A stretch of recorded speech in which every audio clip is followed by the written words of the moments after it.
네, 안녕하세요. 지난번 영상에서는 쓰레기를 반복적으로 만나는 분들, 그 이유가 무엇인가, 그 원인이 무엇인가에 대해서 말씀을 드렸고, 가장 중요한, 가장 핵심적인 건 우리의 무의식이라고 말씀을 드렸어요. 쓰레기를 만나는 것도 있지만 꼭 뭐 쓰레기까지는 아니어도 내가 내 연애를 쭉 이렇게 살펴보시면 내가 연애에서 반복되는 어떤 패턴을 하고 있다는 것을 알게 되실 수 있습니다. 반복되는 패턴이 우리에게 별로 좋지 않고 고통스러운 연애를 하게 할 수도 있는데요. 이것도 역시 의식보다는 무의식이 하는 일이기 때문에 쉽게 바꾸기가 어렵습니다. 그래서 우리는 우리의 무의식을 의식화하지 않으시면 나도 모르게 똑같은 어려운 힘든 패턴을 반복을 하시게 되는 거예요. 여러분은 자신의 연애에 있어서 어떤 패턴이 있는지 혹시 알고 계신 게 있나요? 연애 상담을 하다 보면 연애에 패턴이 있다는 것을 알게 됩니다. 예를 들어서 A님이 연애를 할 때 항상 상대방이 나를 먼저 좋아해주고 고백을 해서 연애를 시작을 하는데, 연애를 하다 보면 뭔가 주도권이 상대방에게 넘어가게 되고 나는 그 연애에서 을이 되어버리는 그런 연애를 반복하는 패턴을 갖고 계셨어요. 그래서 처음에는 상대방이 나를 뭐 예뻐해주고 소중히 여겨주고 한번 막 만나고 싶어서 되게 노력하고 이런 모습을 보이다가 연애를 몇 달 혹은 뭐 1년, 2년 이렇게 지속을 하고 나면 언제부턴가 내가 항상 상대방을 기다리고 있고, 내가 항상 상대방이 나를 언제 만날까? 나에게 언제 애정을 표현해 줄까? 이런 것들을 기다리고 서운해하고 속상해하고 이런 반복되는 패턴을 가지신 분들이 생각보다 매우 많습니다. 이렇게 나쁜 연애 패턴이 반복되는 것도 우리의 무의식 때문이라고 말씀을 드렸어요. 우리는 사실 무의식의 내용은 언뜻 잘 알기는 어렵고 의식 수준으로 떠오른 것들만 알아차릴 수가 있는데요. 하지만 이 무의식이 우리가 알아차릴 수 있는 의식보다 우리 행동에 더 큰 영향을 미친다는 게 사실 중요한 부분입니다. 이런 나쁜 연애 패턴을 만드는 무의식에도 똑같이 세 가지가 작용이 됩니다. 첫 번째, 내가 나를 생각하는 이미지. 두 번째, 내가 타인에 대해 생각하는 이미지. 세 번째, 내가 어린 시절 경험했던 대인관계. 이 세 가지가 내 무의식 영향을 주는 건데요. 먼저 나 자신에 대한 이미지를 말씀드리면, 아까 A님은 겉으로 보기에는 뭐 외모, 성격, 직업 뭐 하나 빠지는 게 없는 분이었어요. 누가 봐도 저 사람 되게 인기 많겠는데? 이런 생각을 하게 하는 그런 분이셨습니다. 그리고 A님도 의식적으로는 다 알고 있었어요. 자기 자신에 대해서 그렇게 생각을 하기도 했습니다. 그런데 A님의 무의식을 탐색을 해보면 사랑받고 존중받지 못할 존재라는 게 자기 자신에 대한 평가였습니다. 이건 어린 시절의 양육 환경에서 존중을 제대로 받지 못했기 때문에 깊이 자리 잡게 된 자신에 대한 셀프 이미지인 거죠. A님의 부모님은 A님을 무척 많이 사랑하셨어요. 근데 문제는 사랑을 해도 양육 방식에서는 서투르고 문제가 있을 수도 있습니다. 부모님은 A님이 원하는 것들을 잘 들어주지 않았어요. A님은 항상 부모님이 원하는 대로 행동하고 부모님이 원하는 삶을 살았어야 했습니다. 그렇지 않으면 엄마가 A님에게 반복되는 듣기 싫은 잔소리를 한다거나 아빠에게 크게 혼이 나기도 했습니다. 자신이 소중하게 여겨지고 존중받는다는 느낌을 잘 받아보지 못하신 거예요. 두 번째, 타인에 대한 이미지는 어떨까요? A님은 의식 수준에서는 나는 사람들이 다 믿을만하다고 생각해. 나는 저 사람이 좋은 사람이라고 생각해. 이런 이미지를 가지고 계셨어요. 하지만 A님의 무의식에서는 사람들은 언제 나에게 화낼지 몰라. 사람들은 나를 싫어하고 떠날 거야. 이런 이미지를 가지고 계셨습니다. 이것 또한 어린 시절 경험 때문에 깊이 생겨난 무의식인데요. 첫 번째는 아빠가 화를 내면 너무 무서운 거예요. 그리고 가끔은 A님을 때리기도 했습니다. 그러다 보니 A님은 언제 아빠가 화가 날지 항상 조마조마하고 눈치를 보게 되는 거예요.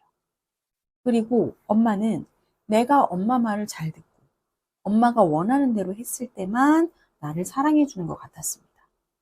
내가 누군가의 기분을 상하게 하거나 맞춰주지 않으면 그 사람도 나를 사랑해 주지 않을 것 같다는 그런 무의식을 갖게 되신 거예요. 세 번째로 어린 시절에 경험했던 익숙한 대인관계는 어떤 영향을 줄까요? A님은 사소한 잘못에도 많이 혼이 났어요. 그러다 보니까 편안하게 자신의 감정이나 욕구를 표현을 할 수가 없었습니다. 성인이 돼서 연애관계를 맺을 때도 자신이 원하는 거에 대해서는 얘기를 못하는 거예요. 상대방 눈치를 과도하게 보고 상대방을 일방적으로 배려를 해주게 되었습니다. 상대방이 그렇게 하라고 안 해도 과도하게 눈치 보고 너 하고 싶은 대로 해. 너가 먹고 싶은 거 먹어. 그리고 거절도 못하는 거죠.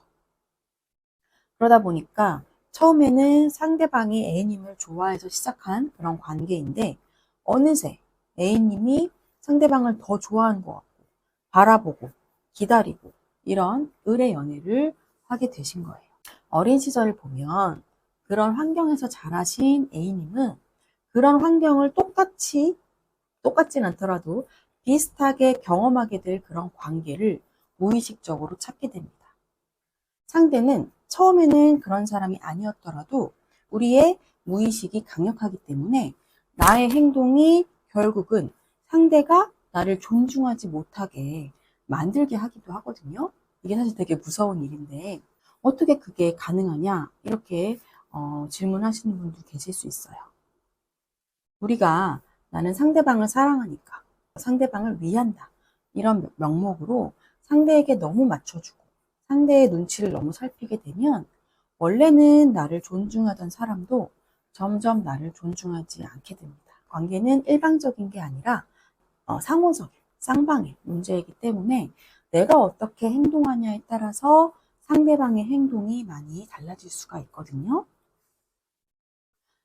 이렇게 우리의 무의식은 우리를 익숙한 자리로 이끌게 됩니다. 좀 슬픈 사실이죠. 상담 이론에서는 이 부분을 이렇게 설명을 합니다. 사람들은 의식적으로는 자신의 고통에서 벗어나기를 바라지만 무의식적으로는 고통스러운 원래의 관계를 다시 재현하려는 강력한 충동에 사로잡힌다 이렇게 얘기를 하거든요. 그래서 우리가 그럴 만한 어떻게 보면 싹수가 노란 그런 사람을 만났을 때 한눈에 반하게 되는 겁니다. 무의식이 무서워요. 그래서 고통스러운 관계를 재현하고 싶은 그 충동에 대해서는 여러 가지로 설명을 하지만 희망적인 하나의 설명이 있습니다. 우리가 고통스러운 관계를 재현했을 때 그거를 똑같이 어린 시절 경험했던 거를 똑같이 만들어내고 거기서 새롭게 회복과 치유를 경험하고 싶기 때문에 반복한다라는 이야기인 거예요. 즉 어린 시절에 해결되지 못했던 고통스러운 관계 경험을 성인이 돼서 다시 만들어서 거기서 해결을 보고 싶은 거죠. 그래서 무의식이 지혜롭다, 현명하다라고 이야기를 하기도 합니다. 저는 이 관점이 되게 희망적인 관점이라고 생각을 하지만 현실적으로는 쉽지 않다고도 생각을 합니다. 미성숙한 두 사람이 특히 둘 다 과거에 해결되지 않은 불행한 관계 경험이 있는데 이 두 분이 만나서 과거의 고통스러운 관계를 다시 만들어내고 거기서 둘 다 엄청나게 많이 노력을 해서 성숙해지고 서로 치유하고 이 관계를 건강하게 회복하면 사실 더할 나위 없이 그거는 이상적인 모습이라고 생각을 하고 커플 부부 상담에서 나아가야 될 방향은 맞아요. 근데 그렇게 이 관계나 자기 자신 서로에게 전념하는 게 일단 쉬운 일은 아니고요. 둘 다 동시에 노력하지 않으면 거기까지 가기가 쉽지가 않습니다. 물론 이미 결혼을 하신 분들은 이 방법이 힘들어도 하셔야 된다고 저는 생각을 해요. 하지만 아직 미혼이신 분들은 굳이 이렇게 힘든 가시밭길을 갈 필요가 있나 저는 좀 그렇게 생각하는 편입니다. 저는 미혼인 분들에게 권하고 싶은 건 이 고통의 가시밭길을 가시기보다는 자기 자신을 먼저 치유하시라는 거예요. 자기 자신의 무의식을 탐색해보고 그리고 치유할 부분을 치유를 하시고 나면 나 자신에 대한 이미지, 타인에 대한 이미지, 익숙한 관계 이런 것들이 무의식적으로 변화를 하게 돼요. 무의식적으로 변화를 하게 되면 그 다음에 좋은 사람과 좋은 관계를 맺어 나가실 수가 있습니다. 물론 나를 힘들게 하는 내 과거를 재현하는 사람을 만나서 노력을 통해서 그거를 바꿔나갈 수도 있는데, 나하고 너무 맞지 않고 미성숙한 사람을 만나서 서로 노력을 해서 어느 정도 회복하고 잘 살 수도 있긴 해요. 근데 그거는 한계가 있습니다. 내가 처음부터 나하고 잘 맞고 건강한 관계를 만들 수 있는 사람을 만나면 그렇지 않은 것보다 훨씬 더 행복하고 만족스러운 관계를 경험하실 수 있거든요. 저는 이미 결혼을 하신 분들은 이제 관계를 치유하고 회복하는 방향으로 하시고, 그렇지 않고 아직 미혼이신 분들은 일단 관계를 뭐 바로 끊으셔라 이런 건 아니고, 현재 관계를 유지하면서라도 자신을 먼저 치유하는 그 과정부터 시작하셨으면 좋겠습니다. 그리고 아직 아무도 안 만나고 계신 분들은 진짜 좋은 기회인 거예요. 여러분이 먼저 자기 자신의 무의식을 변화시키신 다음에 좋은 사람을 만나서 행복한 관계를 맺으시면 좋을 것 같습니다. 오늘 영상은 여기까지 하도록 하겠습니다. 감사합니다.